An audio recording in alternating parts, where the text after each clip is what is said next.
Hello everyone. UPPSC RO 2023 मुख्य परीक्षा ये 2 फरवरी को हुई थी। और उसमें आप जानते ही हैं जो मुख्य परीक्षा होती है, जो पहला पेपर होता है वो सामान्य अध्ययन जीएस का पेपर रहता है। तो कुल मिला के इसमें 120 प्रश्न पूछे जाते हैं और सभी प्रश्न क्योंकि बहुत ही इम्पोर्टेंट हैं तो आपको सभी प्रश्नों को ध्यान से देखना चाहिए। अगर आप तैयारी कर रहे हैं जीआईसी प्रवक्ता की या फिर जीडीसी एग्ज़ाम की, या फिर आपने विज्ञापन संख्या 51 का फॉर्म भरा था और उसका जो री एग्ज़ाम होने वाला है, साथ ही साथ जितनी भी परीक्षाएं आने वाली हैं, सभी के लिए ये वीडियो बहुत ही इम्पॉर्टेंट है।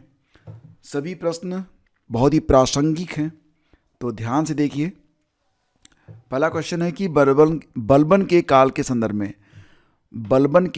के संदर्भ में निम्नलिखित कथनों पर विचार कीजिए।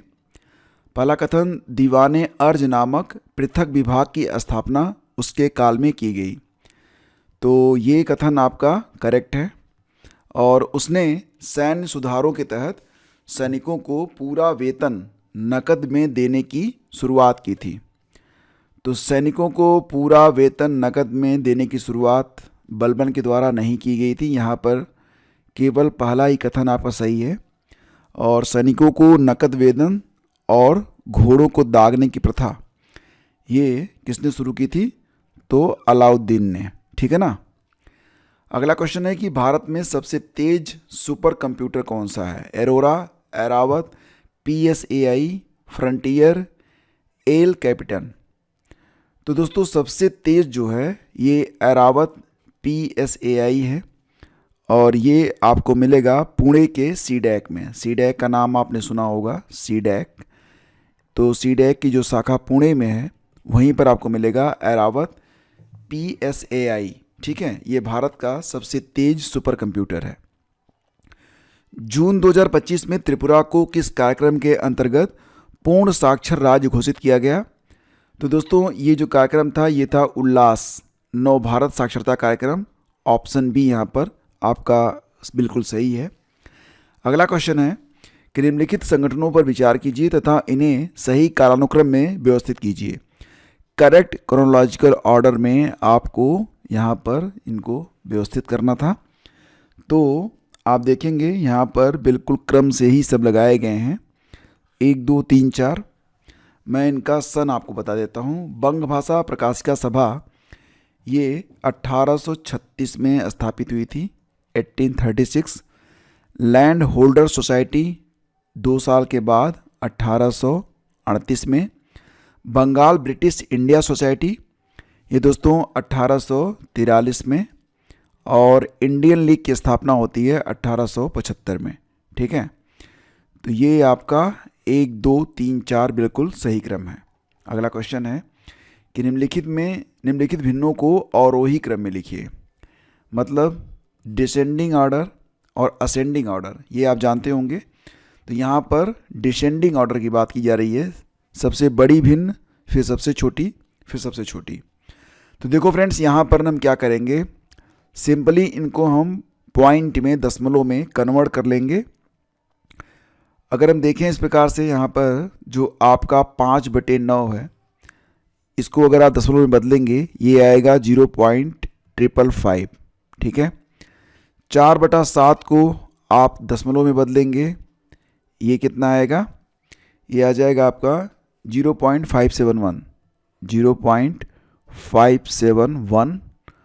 और 1/2 को आप कन्वर्ट करेंगे, ये आएगा आपका 0.5, आधा ही होगा। ठीक है। सबसे बड़ी भिन्न 4/7 हो रही है। ठीक, उसके बाद जो है 5/9 है, फिर 1/2 है। तो आपका ऑप्शन बी यहाँ पर करेक्ट है। ठीक है। ट्रांस फैट के बारे में निम्नलिखित में से कौन सा कथन सत्य नहीं है? ट्रांस फैट ये हमेशा नुकसान ही करेगा। अगर कोई फ़ायदे की बात करे इसके बारे में तो वो बिल्कुल झूठ बोल रहा है। चलो, यह एचडीएल कोलेस्ट्रॉल, अच्छे कोलेस्ट्रॉल को कम करता है। ये काम ये बहुत अच्छे से कर लेता है। और अगर आपका एचडीएल कम हुआ तो हृदय की बीमारी बढ़ जाएगी, ये भी आपका करेक्ट है। एलडीएल कोलेस्ट्रॉल को बढ़ाता है, ये काम भी भाई साहब बखूबी करते हैं। और चौथा कथन कर रहा है कि यह टाइप 2 डायबिटीज़ जो होता है उसके खतरे को कम करता है। भाई साहब बढ़ जाता है, ठीक है ना। तो ये कथन आपका गलत है, ये सत्य नहीं है। ऑप्शन डी आपका यहाँ पर उत्तर है। उत्तर प्रदेश में ओडीओपी आप जानते होंगे ना, वन डिस्ट्रिक्ट वन प्रोडक्ट। तो ये योजना कब स्टार्ट हुई थी? 24 जनवरी को शुरू हुई थी योजना। 24 जनवरी को उत्तर प्रदेश दिवस भी होता है, राष्ट्रीय बालिका दिवस भी होता है, और उसी दिन ओडीओपी योजना को भी स्टार्ट किया गया था। कब? 2018 में, ठीक है। तो ऑप्शन ए आपका यहाँ पर करेक्ट है। अगला क्वेश्चन है, निम्नलिखित में कौन सा भारत के निर्वाचन आयोग का कार्य नहीं है? देखो, भारत में दो प्रकार के निर्वाचन आयोग होते हैं। एक आपका निर्वाचन आयोग जो कि समस्त भारत को देखता है, लेकिन जब स्टेट की बात आती है तो हर स्टेट में अपना एक इलेक्शन कमीशन होता है, स्टेट इलेक्शन कमीशन। तो लोकसभा का चुनाव भारत का निर्वाचन आयोग करवाएगा। राज्य विधानमंडल के चुनाव कराना ये भी निर्वाचन आयोग का काम है। राष्ट्रपति और उपराष्ट्रपति के चुनाव की देखरेख करना भी इन्हीं का काम है। लेकिन ग्राम पंचायत का चुनाव कराना ये स्टेट इलेक्शन कमीशन का काम है, न कि भारत के निर्वाचन आयोग का। तो ये जो है ऑप्शन डी आपका उत्तर है। 2011 की जनगणना के अनुसार उत्तर प्रदेश के किस जिले का जनसंख्या घनत्व सर्वाधिक है? ठीक है, यूपी का सेंसस यहाँ पर पूछा गया था, मैंने आपको बहुत अच्छे से पढ़ाया है। इस वीडियो को वॉच करने के बाद आप उत्तर प्रदेश की जनगणना ही पढ़ लीजिएगा, ठीक है। इसका सही जवाब है ऑप्शन सी, गाज़ियाबाद।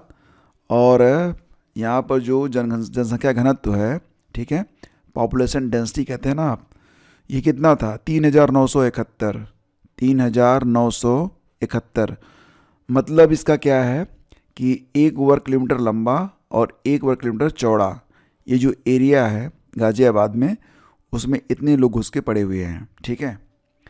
अगला क्वेश्चन है कि सूची 1 को सूची 2 से सुमेलित कीजिए तथा सूचियों के नीचे दिए गए कूट का प्रयोग करके सही उत्तर का चयन कीजिए। महाजनपद और राजधानी: कंबोज, वत्स, कुरु और मत्स्य, ठीक है।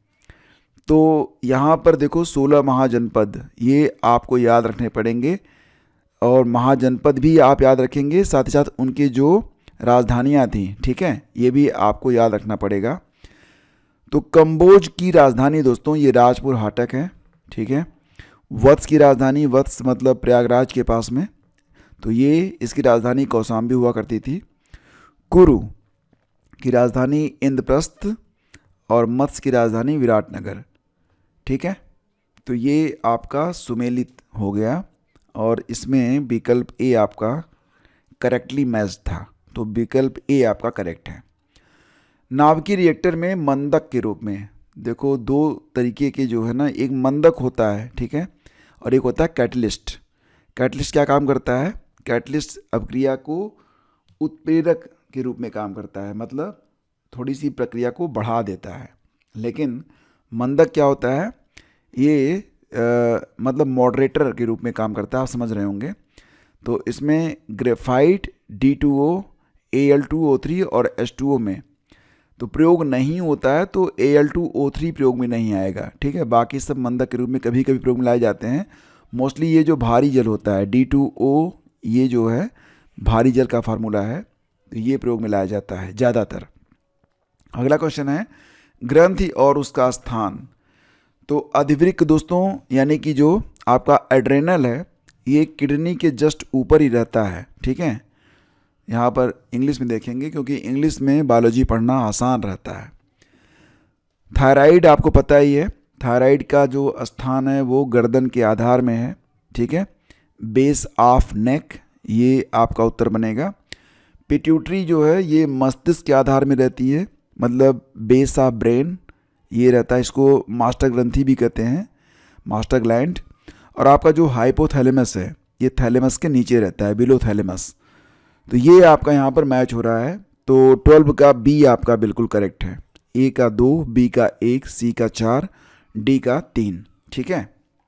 अगला क्वेश्चन है कि निम्नलिखित में कौन सा युग्म सही सुमेलित नहीं है? कौन सा युग्म है जो कि सही सुमेलित नहीं है? ब्लू बेबी सिंड्रोम दोस्तों ये नाइट्रेट प्रदूषण की वजह से होता है, ये करेक्ट है। मीनामाता रोग ये मरकरी प्रदूषण की वजह से होता है, ये भी करेक्ट है। इटाई योग कह रहे हैं कि आर्सेनिक प्रदूषण की वजह से होता है, ये आपका सुमेलित नहीं है, ये आपका गलत है। नॉकनी सिंड्रोम ये फ्लोराइड प्रदूषण की वजह से होता है, ये सही है। ये प्रश्न प्री में भी पूछा गया था, आपको याद होगा। तो ये जो इटाई रोग है इसका कारक क्या होता है? आर्सेनिक प्रदूषण तो नहीं है, तो फिर क्या होता है? तो दोस्तों इसमें जो कैडमियम होता है CD, कैडमियम प्रदूषण की वजह से होता है इटाई नामक रोग।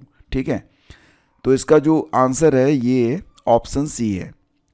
अगला क्वेश्चन है कि किसने जनवरी 1947 में भारत के राज्य सचिव को सलाह दी थी कि डोमिनियन स्टेट्स के आधार पर तत्काल सत्ता का हस्तांतरण किया जाए? तो डोमिनियन स्टेट के आधार पर तत्काल सत्ता का हस्तांतरण करने के बारे में भारत के राज्य सचिव को सलाह दी थी BP मेनन ने। यहाँ पर ऑप्शन A आपका करेक्ट है, BP मेनन ये करेक्ट है। अब देखिए अगला क्वेश्चन, सूची 1 और सूची 2, नदी और उत्पत्ति स्थल। महानदी ये सिहावा से निकलती है, A का जो है 4 के साथ जाएगा। ठीक है, कावेरी नदी का जो उद्गम दोस्तों ये ब्रह्मगिरी की पहाड़ियाँ हैं, ये ध्यान रखिएगा। कृष्णा नदी का जो उद्गम है वो महाबलेश्वर से होता है। अब एक और बचा है गोदावरी, तो त्र्यंबकेश्वर नासिक के पास से इसका उद्गम है। तो इसमें जो आपका विकल्प D है ये करेक्टली मैच्ड है। अगला क्वेश्चन है कि खेलो इंडिया यूथ गेम्स 2025 की मेजबानी किस राज्य ने की थी? 2 बातें याद रखिएगा, खेलो इंडिया यूथ गेम्स 2025 इसकी मेजबानी दोस्तों की गई थी बिहार के द्वारा, और जो आपकी मेडल टैली थी इसमें पहले स्थान पर आपका महाराष्ट्र था। ठीक है, ये ध्यान रखना आप। उत्तर विकल्प C है इसमें। अगला क्वेश्चन है कि भारतीय संविधान में उल्लिखित मौलिक अधिकारों के संबंध में निम्नलिखित में कौन से कथन सही हैं? देखो क्या पूछ रहे हैं, मौलिक अधिकारों के संबंध में। ठीक है, which of the following statements regarding fundamental rights in the constitution of India are correct? मौलिक अधिकार वाद योग्य हैं और न्यायालयों द्वारा प्रवर्तनीय हैं। राष्ट्रीय आपातकाल की स्थिति में इनको निलंबित, अब आप विचार करिए, मैं उत्तर आपको बताता हूँ। राष्ट्रीय आपातकाल की स्थिति में जब इमरजेंसी होती है तो इनको निलंबित किया जा सकता है, अनुच्छेद 20 और 21 को छोड़कर, और ये पूर्ण हैं और किसी भी परिस्थिति में इन पर प्रतिबंध नहीं लगाया जा सकता। चौथा करें कि इन्हें संशोधित नहीं किया जा सकता। तो इसका आंसर यहाँ पर जो दिया गया है ABCD के आधार पर आपको देना है, और दोस्तों इसका सही आंसर विकल्प A है। केवल 1 और 2 ही आपका यहाँ पर करेक्ट है। ठीक है, मौलिक अधिकार वाद योग्य हैं और न्यायालय द्वारा प्रवर्तनीय हैं, कभी कभी बदले जाते हैं, और जब नेशनल इमरजेंसी होती है, राष्ट्रीय आपातकाल, तो अनुच्छेद 20 और 21 को छोड़कर इनको निलंबित किया जा सकता है। बाकी 3 और 4 यहाँ पर सही नहीं है, ऑप्शन A करेक्ट होगा। अगला क्वेश्चन है, सूची 1 को सूची 2 से सुमेलित करिए तथा सूचियों के नीचे दिए गए कूट का प्रयोग करके सही उत्तर का चयन करिए। यहाँ पर देखिए शासक और मतलब जो पल्लव वंश, पांड्य वंश, यादव और काकतीय वंश है, इनकी राजधानी आपको मैच कराने के बारे में कहा गया। तो पल्लव वंश की राजधानी कांची या कांचीपुरम, तो ये आपका यहाँ जाएगा। पांड्य वंश की राजधानी बताइए, मदुरा या मदुरै? पांड्य वंश की राजधानी मदुरा या मदुरै। यादव देवगिरी, ठीक है, और काकतीय इसकी राजधानी था वारंगल। तो ये आपका मैच हो रहा है, ऑप्शन A आपका यहाँ पर सही सुमेलित है। अगला क्वेश्चन है कि 1813 के चार्टर एक्ट में शिक्षा के लिए कितना धन आवंटित करने का प्रावधान किया गया? ये प्रश्न मैंने विज्ञापन संख्या 51 जब मैंने स्टार्ट किया है लेक्चर, तो उसमें मैंने आपको कल ही पढ़ाया था, और ये प्रश्न आज देखने को मिल गया। ये कमाल की बात होती है ना। तो 1 लाख रुपए, और 1 लाख रुपए के लिए यहाँ पर विवाद भी शुरू। 1 लाख रुपए मासिक नहीं था, 1 लाख रुपए वार्षिक था भाई, यहाँ पर मासिक दिया गया है, तो फिर तो गलत हो गया। 1 लाख रुपए मासिक दे रहा है यहाँ पर, ऐसा नहीं था, 1 लाख रुपए वार्षिक था। उपयुक्त में से कोई नहीं, ये ऑप्शन D आपका करेक्ट होगा, ये ध्यान रखना आप। ठीक है, क्योंकि 1 लाख रुपए वार्षिक खर्च करने के बारे में बात कही गई थी और इस पर विवाद भी हो गया था, तो D सही है। अगला क्वेश्चन है, भारतीय संविधान के अनुच्छेद 19 के अंतर्गत नागरिकों को निम्न में से कौन सी स्वतंत्रता प्रदान नहीं की गई है? भारत की सीमा में स्वतंत्र रूप से घूमने की स्वतंत्रता, संघ या संगठन बनाने की स्वतंत्रता, बिना अस्त्र शस्त्र के शांति सभा करने की स्वतंत्रता, ये तीनों ही आपको देखने को मिल जाएगी। ठीक है, अनुच्छेद 19 में।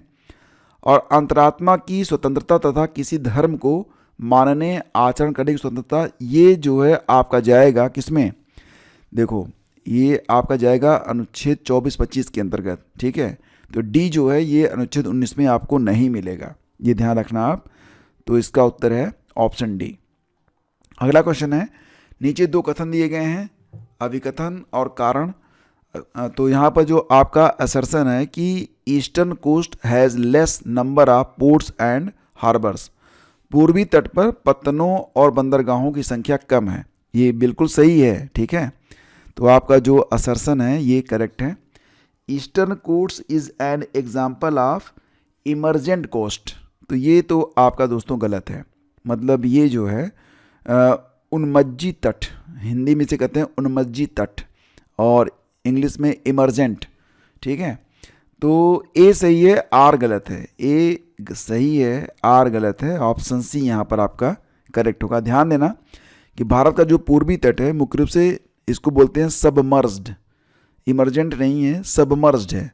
इसको निमज्जित बोलते हैं, उन्मज्जी नहीं, निमज्जित। ठीक है, हिंदी भी पढ़ाया करिए, आर ओ बनना है तो हिंदी बहुत ज़रूरी है, अदरवाइज़ हिंदी में फेल हुए तो जीएस काम नहीं आता है। मिला जुला के बैलेंस बना के चलिए।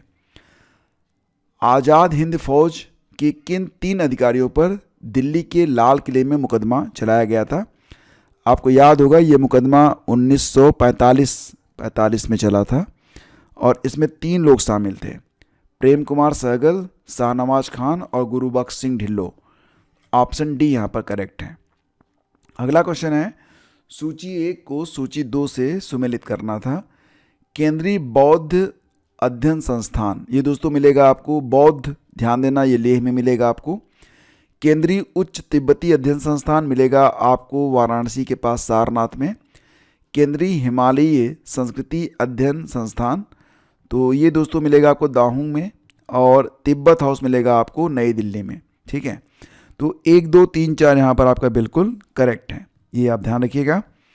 नेक्स्ट है, खेलो इंडिया यूथ गेम्स 2025 में पदक तालिका में कौन सा राज्य पहले स्थान पर रहा? अभी मैंने आपको बताया ना कि खेलो इंडिया यूथ गेम्स, याद रखिएगा। पदक तालिका में मैंने टॉप पर बताया था, किसको बताया था बताओ? ठीक है, महाराष्ट्र। अगला क्वेश्चन, उत्तर प्रदेश के किन 2 शहरों को विरासत स्थलों और बुनियादी ढांचे के विकास और सौंदर्यीकरण के लिए हृदय योजना के अंतर्गत चुना गया है?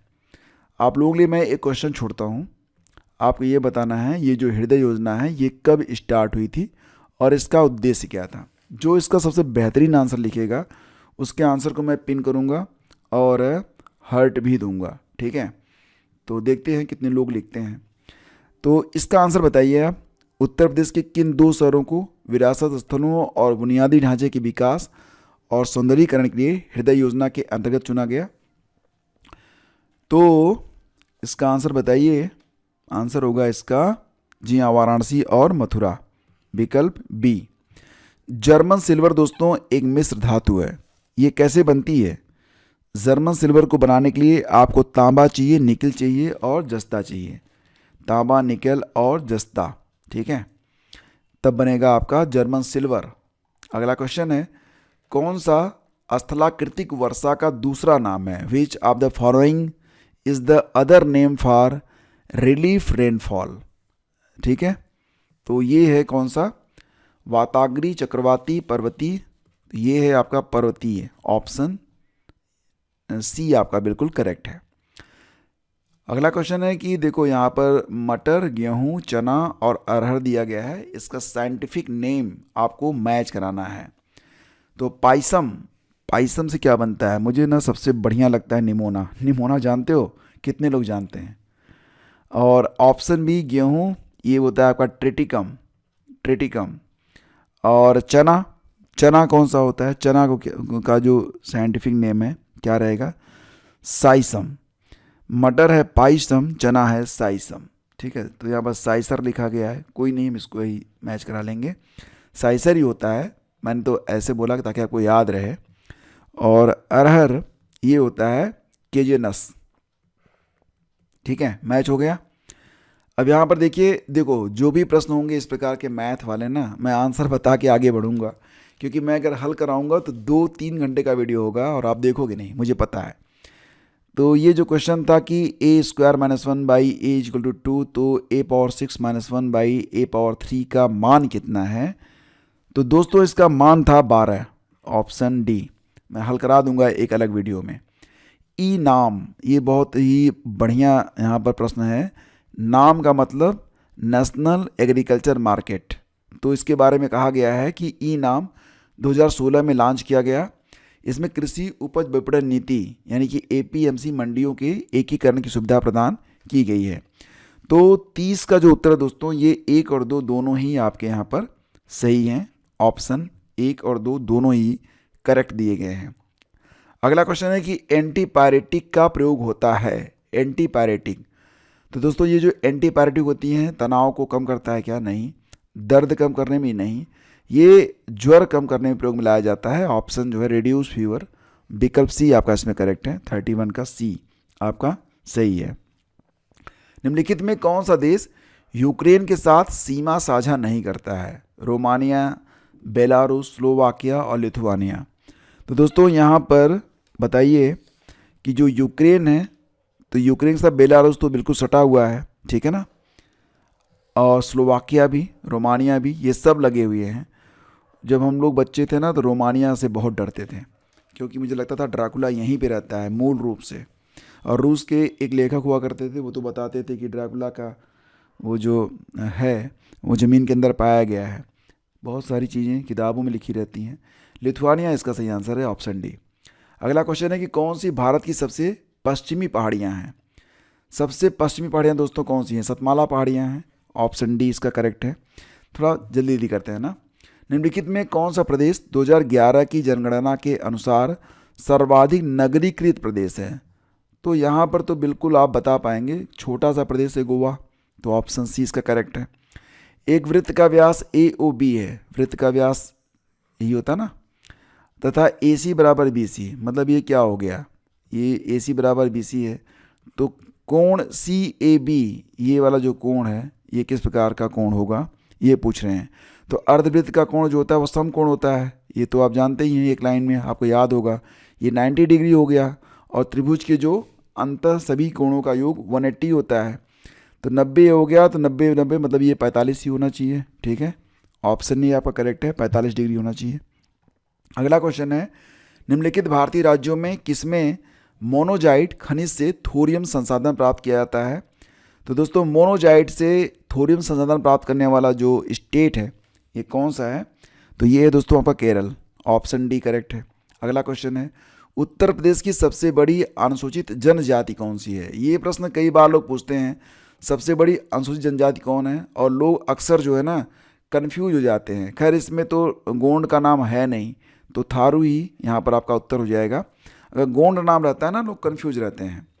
2011 की जनगणना के अनुसार निम्नलिखित में से किस केंद्र शासित प्रदेश की नगरीय जनसंख्या का प्रतिशत सर्वाधिक है? क्या पूछ रहे हैं आपसे? ये केंद्र शासित प्रदेश, तो इसमें उत्तर बनेगा आपका दिल्ली, क्योंकि दिल्ली की जो जनसंख्या है तो उसमें आप देखेंगे ना तो एक बड़ी मतलब बड़ा प्रतिशत 97.5% जो है ये नगरीय है, तो ऑप्शन ए ही आपका करेक्ट है।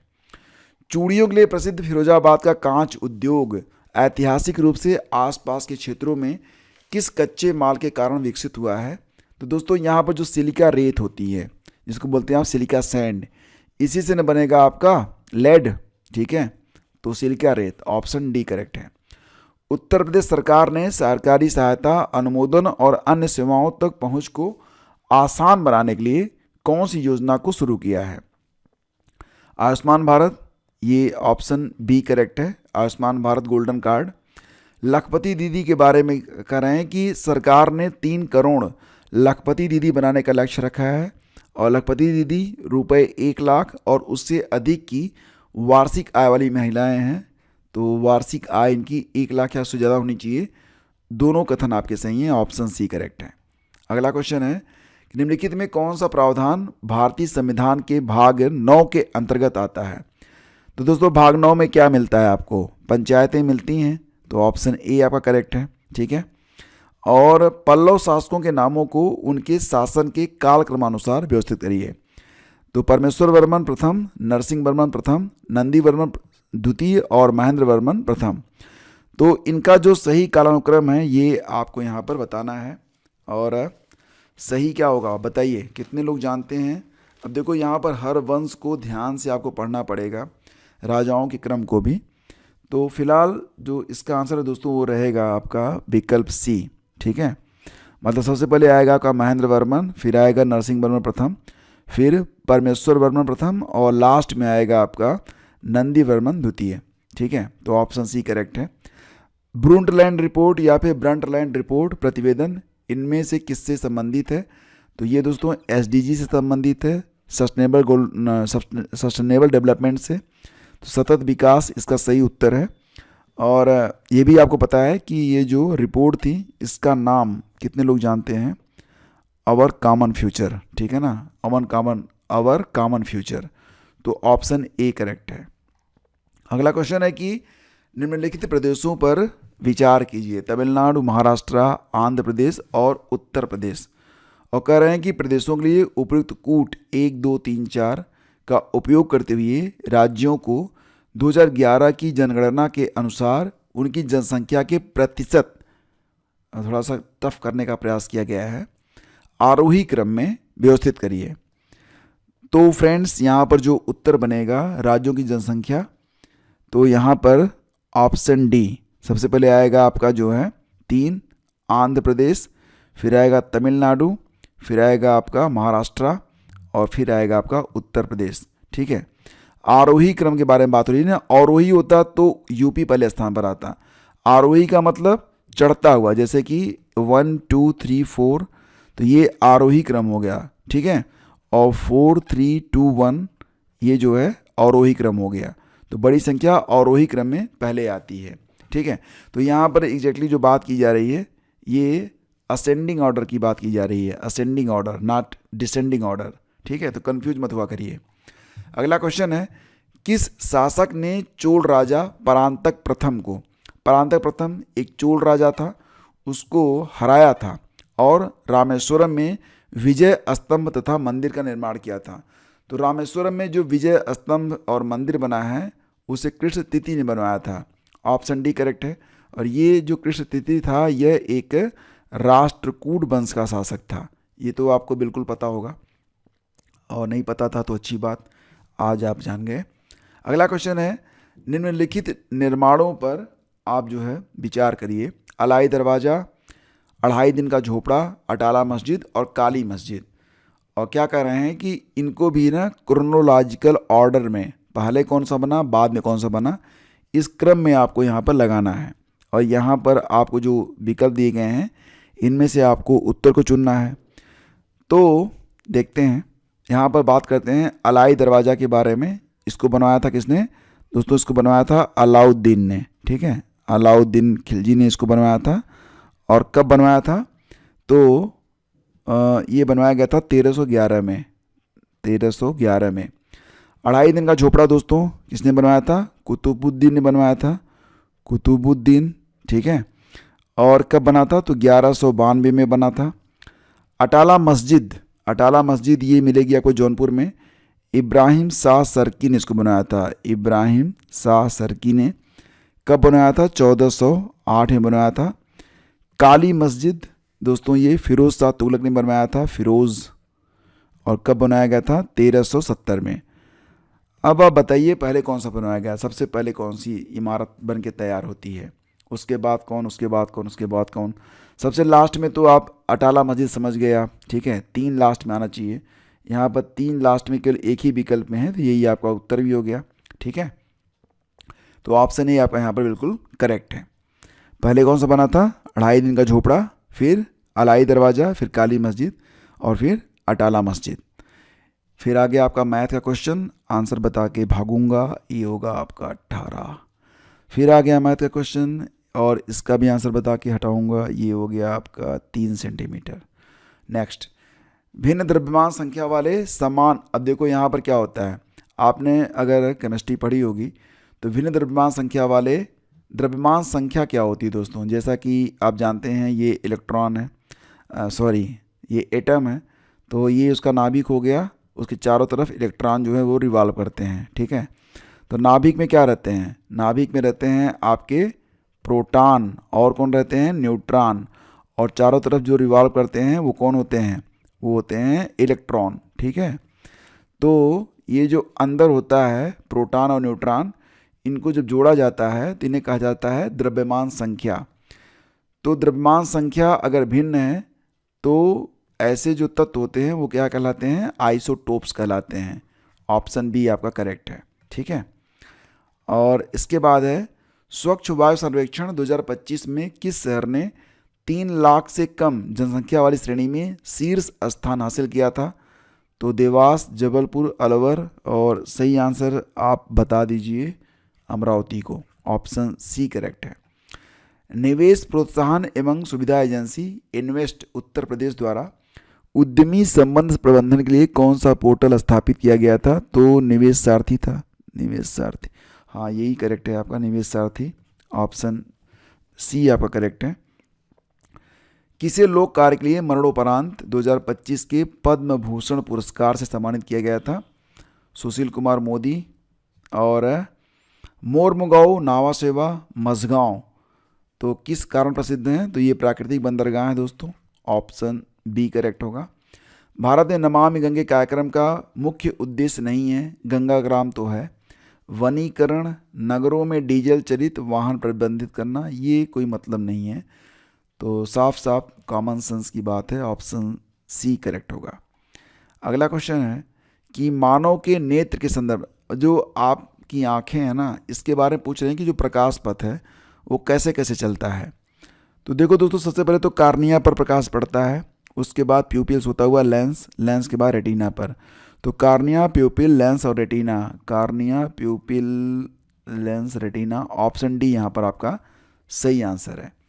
लाइफ के बारे में है पहला कथन कि पर्यावरण के लिए जीवन शैली लाइफ आंदोलन की घोषणा 2021 में की गई थी, और यह पर्यावरण रक्षा और संरक्षण के लिए व्यक्तिगत और सामुदायिक कार्रवाई करने के लिए भारत के नेतृत्व वाला वैश्विक जन आंदोलन है। ऑप्शन 1 और 2 दोनों आपके करेक्ट हैं। देखो फ्रेंड्स, अब हालांकि पहले बताना चाहिए था, लेकिन प्लीज़ एक बार वीडियो को लाइक और शेयर तो आप लोग करेंगे ही। साथ ही साथ अगर आप तैयारी कर रहे हैं स्वास्थ्य शिक्षा अधिकारी की, या फिर आप तैयारी कर रहे हैं ब्लॉक एजुकेशन ऑफिसर की, एड 51 की, या फिर अगर आप तैयारी कर रहे हैं वर्तमान समय में जो आपकी परीक्षाएं होने वाली हैं जीआईसी और जीडीसी की, तो जीएस का पेड ग्रुप आप ले सकते हैं। अधिक जानकारी आपको डिस्क्रिप्शन में मिल जाएगी। फिलहाल तो काफ़ी ज़बरदस्त छूट भी है, आगे इसके रेट बढ़ेंगे। मैं आपको पहले बता देता हूँ, रेट इसके बढ़ेंगे तय हैं।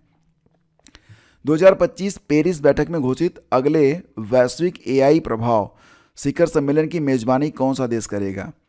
तो क्या पूछ रहे हैं कि अगला जो एआई प्रभाव शिखर सम्मेलन होगा, ग्लोबल एआई इम्पैक्ट समिट, ये इंडिया में आयोजित होगा। ऑप्शन बी करेक्ट है। लखनऊ, ये फिर आ गया आपका, मतलब चलो 59 आ गया तो हम भी तो बस उत्तर ही दे के भागेंगे। फिर आ गया आपका एक व्यक्ति अपनी पत्नी से, तो इसका भी उत्तर दे के भागेंगे 45 वर्ष, ठीक है। चलो अगला क्वेश्चन है कि national chamber of industries and commerce Uttar Pradesh में कहाँ पर स्थित है। तो इसका उत्तर अगर आप गैस करेंगे तो बहुत सारे लोगों ने लखनऊ लगा दिया था, बहुत सारे लोगों ने कानपुर लगा दिया था। ये मिलेगा आपको आगरा में। ऑप्शन ए आपका बिल्कुल करेक्ट है। साइमन कमीशन कौन सा सदस्य ब्रिटेन की कंजर्वेटिव पार्टी से संबंधित था। तो कैडोगन, वर्नहेम, स्ट्रेथकोना और हार्टसार्न। तो ये कैडोगन जो थे यही थे। ऑप्शन ए आपका यहाँ पर करेक्ट होगा, 62 का ए। ठहरा पानी जैसे कि झील, दलदल को क्या कहते हैं। तो दोस्तों जो ठहरा पानी होता है उसको क्या कहते हैं, लैंटिक कहते हैं, ठीक है। तो ऑप्शन बी आपका यहाँ पर करेक्ट है। तो 63 का बी करेक्ट है। अगला क्वेश्चन है कि यूरोप में राइन नदी जल मार्ग निम्नलिखित देशों में से किससे होकर नहीं गुजरती है। राइन नदी दोस्तों इटली से नहीं गुजरती है। राइन नदी स्विट्जरलैंड, जर्मनी, फ्रांस, नीदरलैंड और लिंकटेस्टिन से होकर गुजरती है, लेकिन इटली से होकर नहीं गुजरती है। तो आपका उत्तर विकल्प बी है। अनुच्छेद 75 के बारे में कह रहे हैं, प्रधानमंत्री की नियुक्ति राष्ट्रपति के द्वारा की जाएगी, ये तो आप जानते हैं, करेक्ट है, अनुच्छेद 75 में ही लिखा गया है। अन्य मंत्रियों की नियुक्ति राष्ट्रपति द्वारा प्रधानमंत्री की सलाह पर की जाएगी, सही बात है। मंत्रीगण राष्ट्रपति की इच्छा पर्यंत पद धारण करेंगे, ये भी सही बात है। और मंत्रिपरिषद सामूहिक रूप से लोकसभा के प्रति उत्तरदायी होता, तो ये भी सही है। 1, 2, 3, 4 सभी सही हैं आपके, ऑप्शन सी आपका यहाँ पर करेक्ट है। अगला क्वेश्चन है कि निम्नलिखित कथनों पर विचार कीजिए। नन्नया चालुक्य राजा के दरबार में थे जिन्होंने तेलुगु में रामायण की रचना की।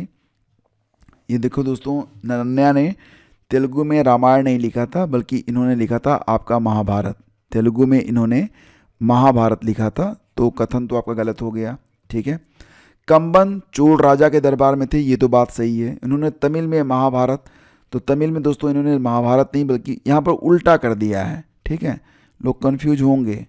तो यहाँ पर ना तो एक सही है और ना ही दो, ऑप्शन डी करेक्ट है। अगला क्वेश्चन है कि औद्योगिक कचरा और स्रोत फ्लाई ऐश दोस्तों ये कहाँ से निकलती है? तो ध्यान देना कि ये जो प्रश्न है ना बहुत ही इंपॉर्टेंट है। फ्लाई ऐश, तो इसका उत्तर होगा कोयला आधारित जो थर्मल प्लांट होते हैं वहाँ से उड़ती है ये, ठीक है। कीचड़ चूना, तो ये दोस्तों चीनी और कागज़ उद्योग से। नमकीन मिट्टी ये कास्टिक सोडा उद्योग में निकलती है। भट्टी की धूल सीमेंट प्लांट से, तो ये आप देख रहे हैं यहाँ पर, ठीक है। इस प्रकार से आपको मैच करवाएंगे आप, सी वाला ऑप्शन आपका यहाँ पर करेक्ट है। अगला क्वेश्चन है कि कौन सा भारतीय राज्य व्यवस्था का एक आवश्यक लक्षण है जो यह दर्शाता है कि इसका स्वरूप संघीय है? तो देखो फ्रेंड्स, मौलिक अधिकार न्यायालय द्वारा प्रवर्तनीय है, ये संघीय रूप से तो संबंध नहीं रखता है, हालांकि कथन सही है लेकिन ये आपका उत्तर नहीं है। अगला है कि न्यायपालिका की स्वतंत्रता सुरक्षित है। एकल नागरिकता, ये भी मतलब कोई बात नहीं है। और केंद्रीय मंत्रिमंडल में क्षेत्रीय दलों के निर्वाचित प्रतिनिधि शामिल हैं, इसका भी कोई मतलब नहीं। तो इसमें जो आपका उत्तर है वह न्यायालय की स्वतंत्रता सुरक्षित है, इससे संबंध रखेगा। ये आपका आंसर होगा ऑप्शन ए, ठीक है। अगला क्वेश्चन, श्वेता किस फसल की प्रजाति है? Shweta is the variety of his crop. तो मक्का, बाजरा, ज्वार और मूंग, तो दोस्तों ये प्रजाति मूंग की होती है। रॉयल जेली दूधिया या हल्के पीले रंग की होती है। इसमें प्रोटीन की अनुमानित मात्रा 15 से 18% होती है, ऑप्शन बी। और उत्तर प्रदेश का सबसे बड़ा सौर ऊर्जा संयंत्र ये मिलेगा आपको मिर्ज़ापुर में, ऑप्शन बी। दो संख्याओं का योगफल 15, गुणोत्तर माध्य समांतर माध्य से 20% कम, संख्याएं कौन सी होंगी इसमें? तो ये 12 और 3, ऑप्शन डी। चौथा, कौटिल्य आर्थिक सम्मेलन KEC 2025 नई दिल्ली में संपन्न हुआ। इसकी मतलब जो थीम है वो क्या थी? तो अशांत समय में समृद्धि की तलाश, ऑप्शन बी। बैरोमेट्रिक दाब का भाग जो जल वाष्प के कारण होता है क्या कहलाता है? तो दोस्तों ये है आपका वायुमंडलीय वाष्प दाब, ये होगा आपका वाष्प दाब, ऑप्शन सी इसका करेक्ट होगा, ठीक है। अगला क्वेश्चन है कि किसने लाहौर में अंजुमने मोहिब्बान वतन की स्थापना की थी? तो सरदार अजीत सिंह ने, ऑप्शन ए। 4 बौद्ध संगीतियों को उनके आयोजन स्थलों के कालक्रमानुसार, तो सबसे पहले दोस्तों कौन सी बौद्ध संगीति होती है? सबसे पहले तो होती है आपकी यहाँ पर राजगिरी में, और इसके बाद होती है वैशाली में, फिर पाटलिपुत्र में, फिर कुंडलवन में, ठीक है। तो 2, 1, 3, 4, 2, 1, 3, 4, 2, 1, 3, 4, ये ऑप्शन ए आपका यहाँ पर करेक्ट है। कार्मिक प्रबंधन सूचना प्रणाली नेटवर्क यानी कि परमिस नेट विकसित हुआ है किससे? तो ICAR से, ऑप्शन बी इसका करेक्ट होगा, 77 का विकल्प बी सही है। 78 है, दहेज निरोधक संशोधन अधिनियम कब लागू हुआ था? देखो दोस्तों, जो दहेज निरोधक अधिनियम था ये तो आया था 1961 में, ठीक है। लेकिन आगे चलकर इसमें 1984 में और 1986 में संशोधन किया गया था। 1986 का संशोधन दहेज से संबंधित मौतों के लिए कठोर दंड का प्रावधान करता है, और इसे जो है 19 नवंबर 1986 में लागू किया गया था। तो उत्तर ऑप्शन डी होगा। देखो यहाँ पर संशोधन जुड़ा हुआ है ना, तो यही तुम देखेंगे यहाँ पर, और 84 का इसमें उल्लेख नहीं है, ठीक है। यदि 1 जनवरी 1992 को मंगलवार था तो सीधा सा प्रश्न है, 1992 एक लीप ईयर है, तो अगला साल जो होगा 1 जनवरी को 2 दिन बाद, मतलब यहाँ पर देखेंगे आप तो ये गुरुवार इसका उत्तर होना चाहिए। कैसे होता है मैं आपको बता दूंगा जब मैं क्लास लूँगा। औपनिवेशिक काल के दौरान मुंबई से प्रकाशित होने वाला पहला समाचार पत्र, तो आपको पता ही है कि दो समाचार पत्र काफ़ी जो चर्चा में रहे, बॉम्बे हेराल्ड और बॉम्बे कुरियर। ठीक है, तो इसका उत्तर जो है बॉम्बे हेराल्ड है। आपको पता है बॉम्बे हेराल्ड ये 1789 में स्टार्ट हुआ था और जो बॉम्बे कुरियर था ये 1790 में स्टार्ट हुआ था। 1790 में कुरियर और हेराल्ड जो है 89 में हुआ था। तो इसका उत्तर बॉम्बे हेराल्ड होगा, ऑप्शन सी।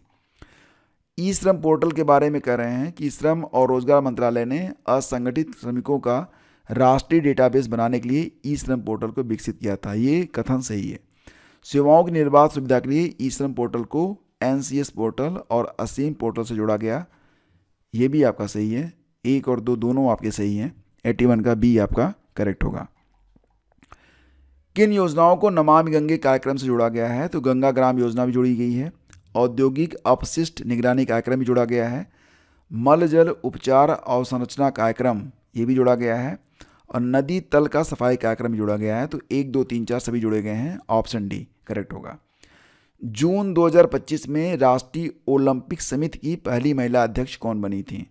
तो यहाँ पर दोस्तों क्रिस्टी कोवेंट्री, ये कहाँ से हैं? तो ये जिम्बाब्वे की हैं और ये अंतर्राष्ट्रीय ओलंपिक समिति यानी कि IOC की 10वीं प्रेसिडेंट हैं, लेकिन पहली महिला अध्यक्ष हैं। तो ये नाम काफ़ी इंपॉर्टेंट है। Silvi agri livestock fisheries उत्पादन, silvi agri livestock fisheries production यानी कि जाबो प्रोडक्शन सिस्टम, ये दोस्तों संबंधित है नागालैंड से। ऑप्शन ए आपका यहाँ पर करेक्ट होगा। ठीक है ना।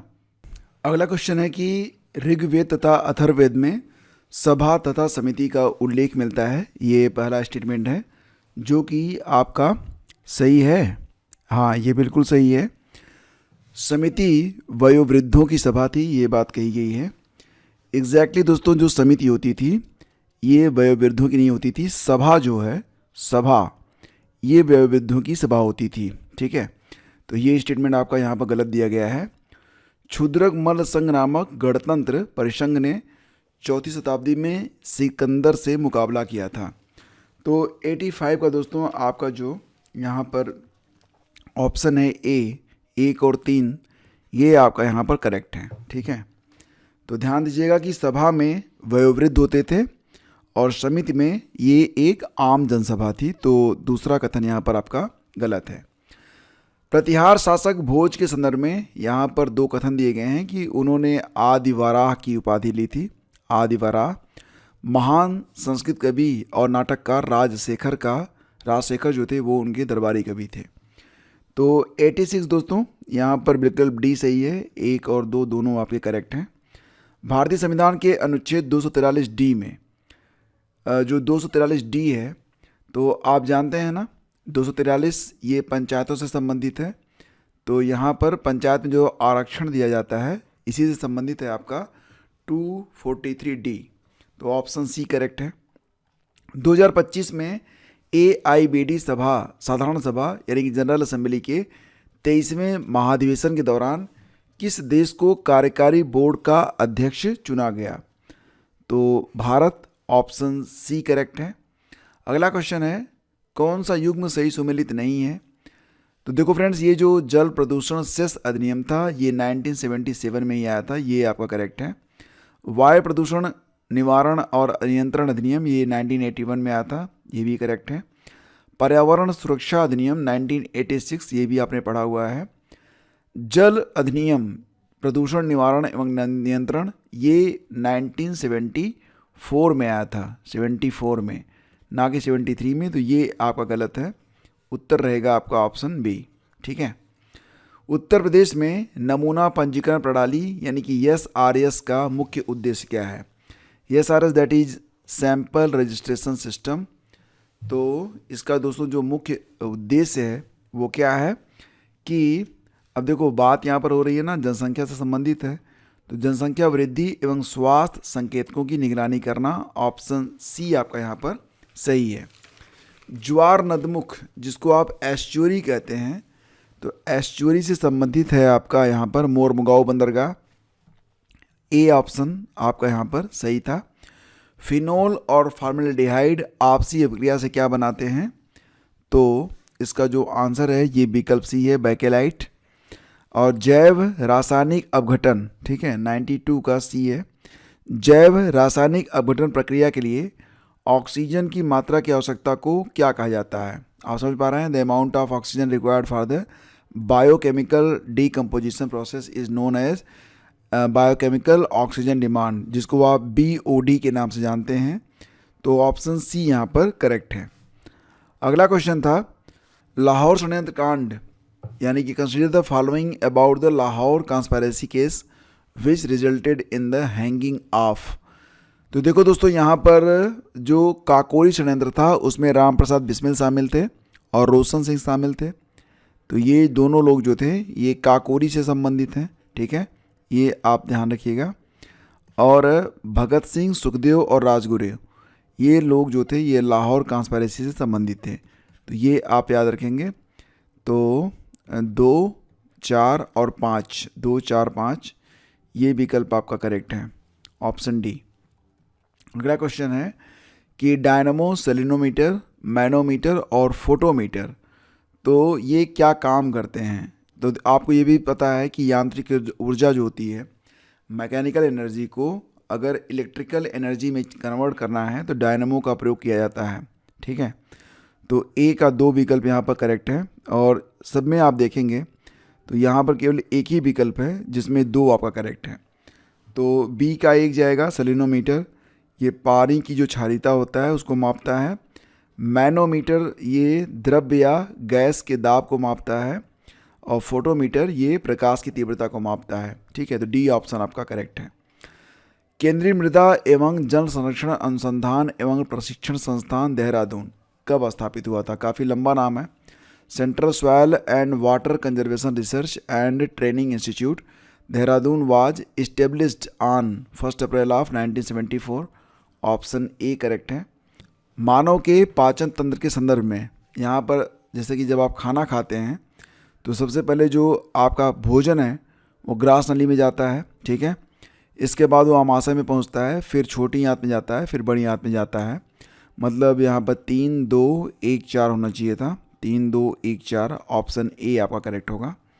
अगला क्वेश्चन है कि जैविक सुपरमार्केट के नाम से जाना जाता है किसको? तो ये है आपकी वेटलैंड्स। और अभी हाल ही में 2 फरवरी को वेटलैंड डे मनाया गया। तो इसकी थीम आप बताइए। चलिए इतना तो काम करिए आप। अगला क्वेश्चन है, देखो यहाँ पर कुछ किताबें हैं और ये बहुत ही इंपॉर्टेंट हैं, इनको आप थोड़ा ध्यान से देख लीजिए एग्ज़ाम के लिए। एक किताब है जो कि आपको कम देखने को मिलेगी, मतलब एक इम्पॉर्टेंट किताब सबसे है, नूरुद्दीन ने लिखा है लुबाब अल अलबाब, ठीक है। तो ये किताब जो है लुबाब अल अलबाब, ये नूरुद्दीन की किताब है, ठीक है। मिनहाजुद्दीन सिराज ने लिखा है तबगाते नासिरी, तो ये 4 के साथ जाएगा, ठीक है। भानुदत्त ने लिखा है यहाँ पर रस मंजरी, और जो बाण भट्ट हैं उन्होंने पार्वती परिणय लिखा है। तो ये आप इस प्रकार से मैच करेंगे। एक कक्षा में 36 विद्यार्थी हैं, कितने हैं? 36 हैं। लड़कों की संख्या लड़कियों की संख्या से 2 गुनी है, ठीक है। सरिता जिसका कक्षा में 19वां स्थान है, उसके आगे जो है 13 लड़के हैं। सरिता पीछे से कितनी लड़कियां हैं? तो इसका उत्तर ये रहेगा 6, ठीक है। अगला क्वेश्चन है उद्योग मंडल नहर, मतलब उद्योग मंडल जो कैनाल है, इज एसोसिएटेड विथ, ये है आपका राष्ट्रीय जलमार्ग 3 से संबंधित है, ये नेशनल वाटरवे नंबर 3। और ये देखिए स्वास्थ्य, साक्षरता, कौशल विकास और उद्यमिता से संबंधित जो योजनाएं हैं उनको आपको यहाँ पर मैच कराना है। करेक्टली आप मैच करा सकते हैं। स्वास्थ्य से संबंधित यहाँ पर ई संजीवनी योजना है। साक्षरता का मतलब हो गया निपुण भारत मिशन, ये हो गया। कौशल विकास में आएगा आपका PM विश्वकर्मा योजना। उद्यमिता से संबंधित है आपका मुद्रा योजना, ठीक है। जनवरी 2025 में भारत के किन भारतीय शहरों को दुनिया के 31 आर्द्रभूमि मान्यता प्राप्त शहरों की सूची में शामिल किया गया? ये प्रश्न आसान क्वेश्चन थे। तो ये आप जानते हैं कि एक तो इंदौर है, दूसरा उदयपुर, ऑप्शन डी। अगला क्वेश्चन, उत्तर प्रदेश ने 2025 में किस वैश्विक तकनीकी कंपनी के साथ AI सामर्थ्य कृषि नेटवर्क की शुरुआत की है? गूगल क्लाउड के साथ, ऑप्शन बी। नेक्स्ट क्वेश्चन की यहाँ पर देखिए एंथोलॉजी, पेडोलॉजी, ऑन्कोलॉजी और पैलिनोलॉजी। तो एंथोलॉजी में दोस्तों क्या होता है? एंथोलॉजी फलों का अध्ययन, फूलों का अध्ययन होता है ये, ठीक है। और पेडोलॉजी में क्या होता है, मिट्टी, ठीक है, मिट्टी का अध्ययन, soil, study of soil. And oncology, तो दोस्तों ये होगा आपका ट्यूमर, कैंसर के निदान और उपचार का अध्ययन। पैलिनोलॉजी में दोस्तों परागकणों का अध्ययन किया जाता है, तो इस प्रकार से आप देखेंगे, ठीक है। थाईलैंड के किस शहर में 19 से 21 अगस्त 2025 तक 23वां AIBD महाधिवेशन आयोजित किया गया था? तो ये क्रम था 23वां AIBD महाधिवेशन, तो चियांग माई, ये ऑप्शन बी करेक्ट है। PM किसान योजना दोस्तों, तो इसका मतलब क्या है, वित्तीय सहायता के लिए ये योजना शुरू की गई थी। फसल बीमा योजना है, तो ये फसल बीमा में जाएगी। E-NAM, ये दोस्तों E-NAM और MIDH योजना, तो यहाँ पर आप देख रहे हैं कि A का 3 और B का 1, A का 3 B का 1, अब नीचे कोई भी विकल्प ऐसा नहीं है, तो C का 4 में जाएगा ऑनलाइन बोली के लिए, और MIDH दैट इज क्या है, बागवानी के लिए, ठीक है। तो यहाँ पर जो विकल्प A है ये आपका करेक्ट है। अगला क्वेश्चन है कि एकवर्थ समिति के संदर्भ में, यह समिति भारतीय रेलवे से संबंधित थी, ये बिल्कुल करेक्ट है आपका। और इस समिति ने रेलवे के राष्ट्रीयकरण की संस्तुति दी थी, ये आपका गलत है, केवल एक आपका सही है, ऑप्शन ए। राष्ट्रीय खाद्य सुरक्षा अधिनियम 2013, जो कि उपभोक्ता मामले, खाद्य और सार्वजनिक वितरण मंत्रालय द्वारा अधिनियमित किया गया था, भारत के राजपत्र में प्रकाशित हुआ था कब? तो सितंबर 2013 में। डेट कोई बता सकता है, डेट कौन सी थी सितंबर 2013 में? तो डेट इसकी थी 10 सितंबर, ठीक है, 10 सितंबर 2013। अगला क्वेश्चन है, मोनोसाइट्स एक प्रकार की इम्यून कोशिकाएं हैं, मोनोसाइट्स, और कह रहे हैं कि प्लेटलेट्स मांसपेशियों में बनने वाली एक छोटी रक्त कोशिकाएं हैं। प्लेटलेट्स में कोशिका नाभिक नहीं होता है, और ल्यूकेमिया एक रक्त कैंसर है। यहाँ पर कौन सा कथन सत्य नहीं है? तो ऑप्शन बी आपका, प्लेटलेट्स मांसपेशियों में बनने वाली छोटी रक्त कोशिकाएं हैं, ये जो है गलत है। कौटिल्य का जो अर्थशास्त्र है, तो इसके अनुसार मौर्यकालीन न्यायिक व्यवस्था में न्यायालय अस्तित्व में थे, किस रूप में? तो धर्म, अस्थि और कंटक शोधन के रूप में। धर्म, अस्थि और, तो जो दीवानी मामले होते थे वो जाते थे कहाँ पर? धर्म, अस्थि भी जाते थे दीवानी मामले, और कंटक शोधन में जो आपराधिक मामले होते थे, ठीक है, क्रिमिनल्स जो होते थे वो कंटक शोधन में आते थे। तो ये 2 और 4 वाला जो ऑप्शन था यहाँ पर ऑप्शन ए में है, ये आपका सही था। अगला क्वेश्चन कि बिंदी टिकुली के लिए एक जिला एक उत्पाद कार्यक्रम के अंतर्गत किस जिले को चुना गया था? अभी मैंने आपको बताया था ना, ODOP ये 2018 में स्टार्ट हुआ था, तो इसमें टिकुली के लिए जाना जाता है कौन सा? Ballia, Ballia, option A. 1946 में गठित भारत के अंतरिम सरकार के मंत्रिमंडल में शामिल होने के लिए मुस्लिम लीग द्वारा भेजी गई सूची में किसका नाम नहीं था? तो मुस्लिम लीग का काम ही था कि जब भी जितने भी काम हो रहे थे स्वतंत्रता से संबंधित, सब में टांग अड़ाना। और जो लिस्ट उसने भेजी थी, पहले तो वो अंतरिम सरकार में शामिल नहीं हुआ, फिर लगा कि यार सरकार में नहीं रहेंगे तो हम बाधा कैसे पहुंचाएंगे, तो बाधा पहुंचाने के लिए उन्होंने लिस्ट भेजी थी कि हम भी सरकार में आ रहे हैं, जिसमें जो है लियाकत अली खान का भी नाम था, ठीक है, और सैयद अल जहीर का नाम इसमें नहीं था। बाकी गजनफ़र अली खान, जोगेंद्रनाथ मंडल, सबका नाम था, यहाँ पर सैयद अल जहीर का नाम नहीं था। 2 भाइयों की औसत आयु कितनी है? x + y = 9 है। जब इसमें उनकी माता जी की आयु जुड़ जाती है x + y, तब जो औसत आयु है वो बढ़ जाती है 9 साल से, 9 × 9, ठीक है। तो यहाँ पर जो माता जी की आयु है वो पूछी जा रही है, ये माता जी की आयु क्या है? तो 36 वर्ष। अब मैं इसको सॉल्व कराऊंगा तो आपको पता चल जाएगा। समृद्धि की सीमाएं, लिमिट्स ऑफ ग्रोथ, जो पर्यावरण से संबंधित है, ये दोस्तों किताब लिखी गई डोनेला H मेडोज के द्वारा, ऑप्शन ए। प्रधानमंत्री किसान सम्मान निधि योजना का शुभारंभ हुआ था कब? तो बताइए कब हुआ था? सही जवाब 24 फरवरी 2019, ऑप्शन ए। और ये देखिए आपका आ गया आंध्र प्रदेश, अरुणाचल, असम और बिहार में लोकसभा में सीटों की संख्या। बिहार में 40 सीटें हैं, आप जानते हैं, और असम में 14 सीटें हैं, ये भी आप जानते हैं।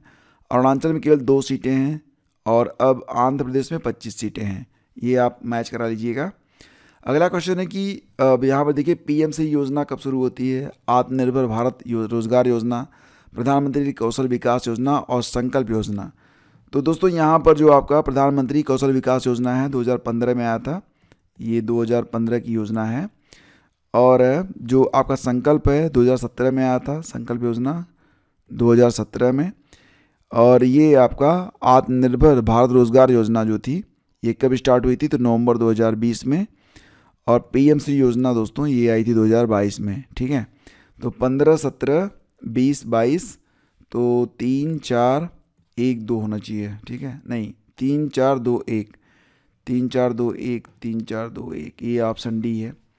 और कौन सा देश इजराइल से उभयनिष्ठ सीमा साझा नहीं करता है, तो लेबनान, जॉर्डन, सऊदी अरब, सीरिया। सऊदी अरब नहीं करता है, ऑप्शन सी करेक्ट है। उत्तर प्रदेश में टांडा ताप विद्युत केंद्र का संचालन जो है वो कौन सा संगठन करता है, तो देखो दोस्तों इसका जो उत्तर बनेगा क्या बनेगा, तो इसका उत्तर बनेगा एनटीपीसी, ये आपका बिल्कुल करेक्ट है। तो ये सेशन दोस्तों यहीं पे समाप्त होता है। और please do like and share, आप इसे लाइक और शेयर जरूर कीजिएगा। ये बहुत इंपॉर्टेंट सेशन है for G I C, D C, U P, H E S C, एड 51 and vice versa many exams. तो लाइक और शेयर जरूर कीजिएगा। धन्यवाद आपका।